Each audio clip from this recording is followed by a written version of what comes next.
Welcome back. Now Snagit gives you tools to work with the image that you have inside of your editor. And when you click on that image in order to bring it into your editing screen, what you can do is you can use the menus in order to work with the image. Now many of these tools are going to be across your top toolbar. And if you use them frequently, you can use them in this area. However, you'll find a comprehensive list of the tools inside of your menu.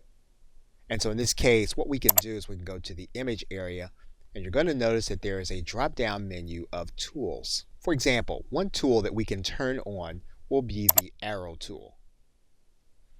And when you turn on any tool, what you're going to find is that you have a properties menu on your right side, as well in some cases as some styles. So the case with the arrow is that we'll choose a theme of a kind of arrow that we want to draw.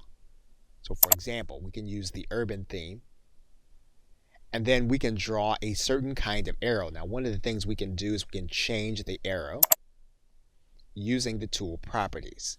We can change the color. We can change the shadow.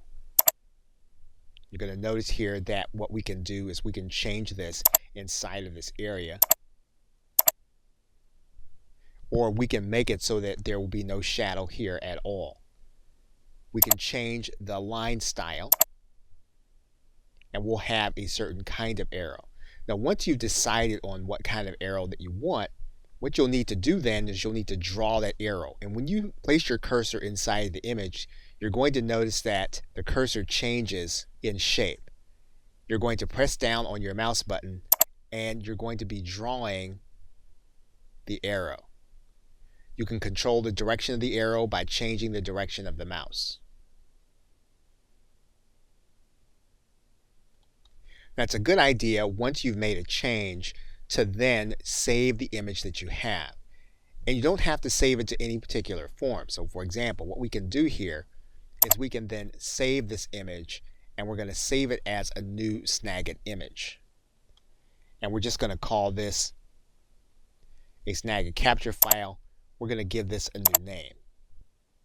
You're then going to notice that you have your Snagit capture file here in this area, and in order to refer back to it, you can click on it at any time to get back to it. So for example, one of the things we can do, if we want to go back to the image that's a PNG file, we can click on that image and we'll then have access to work with it. If we want to click on the Snagit file, we click on this one, and then that becomes part of our active window.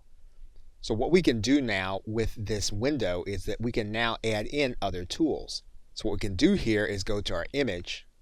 We can then go to our tools. We can then add in text. What you're then going to see is you have here a text set of styles and a text set of properties. We can then change those properties to be what we want them to be.